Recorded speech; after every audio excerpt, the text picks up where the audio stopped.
All right, thanks for making the Locked On Ole Miss podcast your first listen every day. We are free and available wherever you get your podcast, including YouTube. So do us a favor, hit the bell, subscribe, comment, and upvote. That'd be pretty awesome. Also, I want to let you know this episode is brought to you by the FanDuel Sportsbook. It's the official sportsbook of Locked On. Make every moment more. Visit FanDuel.com/Locked On to get started. I am here with John Gillespie. He is the publisher of the Grove Report. If you can look up in our corner, we actually have some stories from the Grove Report. This partnership has been going on for about a week and a half at this point. I'm happy with it. You guys might not be happy with it, but how you doing, John? I'm doing well, and if I can speak for everyone at the Grove Report, I think we've been very pleased with the partnership ourselves as well. Yeah, thank you very much. I have fun with this, and I'm extremely busy. I had like 9 interviews this week. But, let's just jump right into it. We wanted to get you on the show and to have somebody on the show that has the news perspective, the journalist perspective, because this show is all about perspectives and commentary. But the one perspective we didn't really have was that voice. Now with you, I'm looking forward to that. And there's stuff that you have seen like through PFF talking about Quinshon Judkins, and there's things with their early rankings and stuff like that might be factoids of information that Ole Miss fans would like. Talk about Quinshon Judkins and how he positions going into the 2023 season. Well, I think we can sit and talk about Quinshon Judkins all day long because he passes the eye test, right? I mean, he is obviously a tremendous back, but it helps when there's some analytical stuff to that. And Pro Football Focus's numbers that came out earlier this week, grading him the second highest graded true freshman player in the country a season ago, really backs that up. I mean, he is special. I think, me personally, I thought that he would probably play second fiddle to Zach Evans last year a little bit, but he really emerged as the guy. It's been, that may have been helped some by Evans's injury troubles, but Judkins was the focal point of this offense, especially late in the year. And I think regardless of the quarterback competition, however that inevitably plays out, because there will probably be one of those, Judkins is still going to be the anchor of this offense. And I think that's something that Ole Miss fans should be really excited about.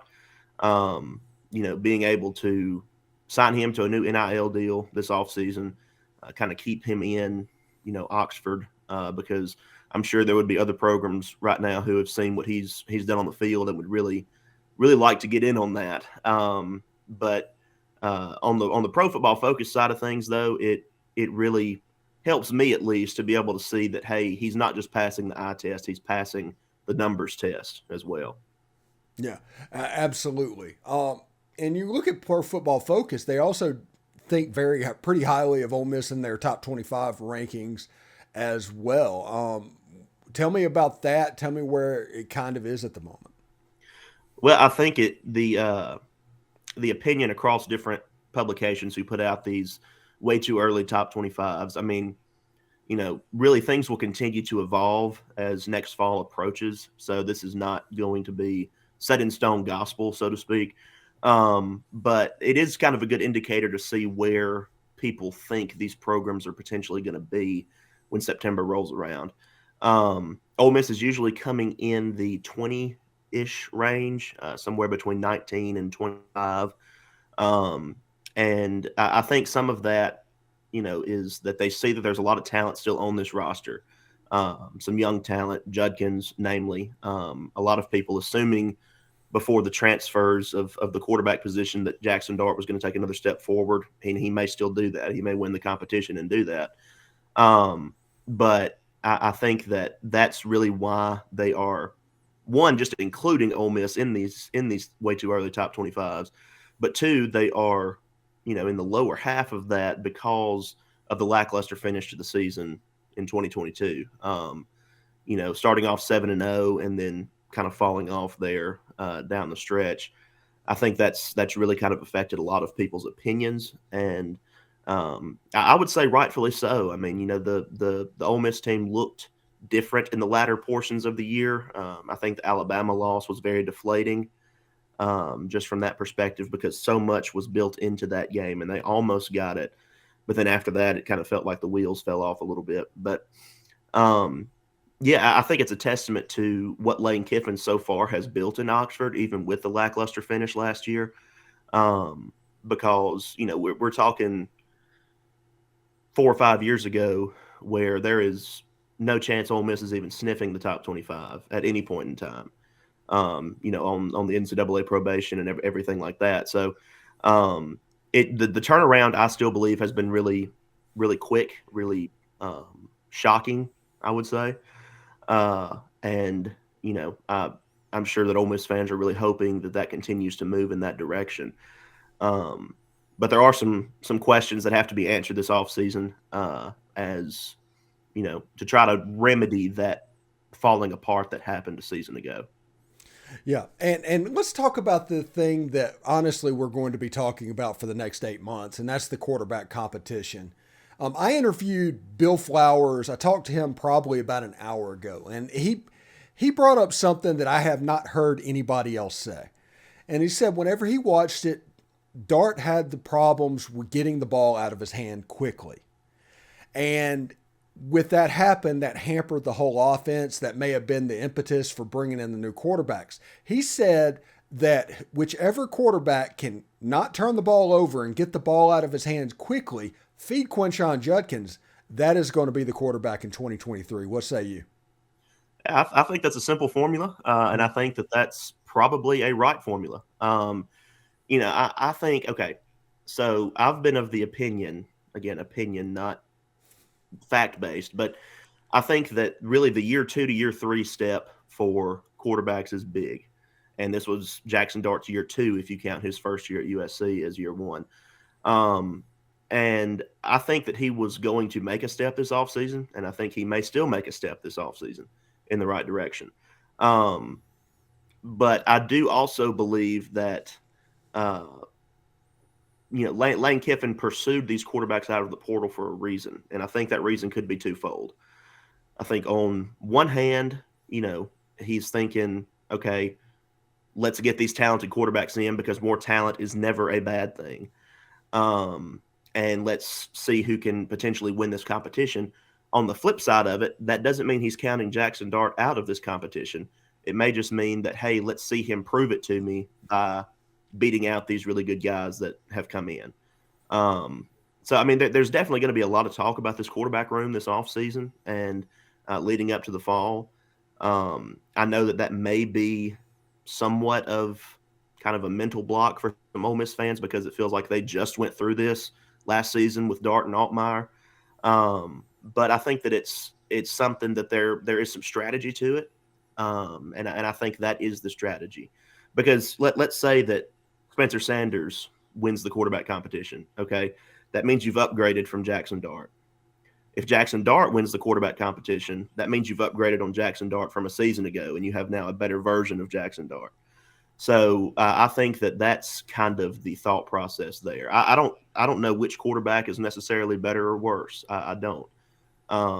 But that is definitely going to be a talking point of conversation, and we'll see how it plays out once spring rolls around when we're able to get a look at them. Yeah, I think there's 3 scenarios that can happen in this quarterback competition, and 2 of them Lane Kiffin will take right now. If offered, he would take any one. One he would not. First of all, Jaxson Dart wins the quarterback competition, shows out, good enough to go pro, goes pro at the end of this year. He's all for that. Spencer Sanders wins the quarterbacking job. He's all for that. The one thing that he doesn't want is Jaxson Dart to win the job and just be average, just be okay. That's the scenario that I think is going to keep him up at night over the 15 practices in spring into August. I think that's the scenario that he's just afraid of at the moment.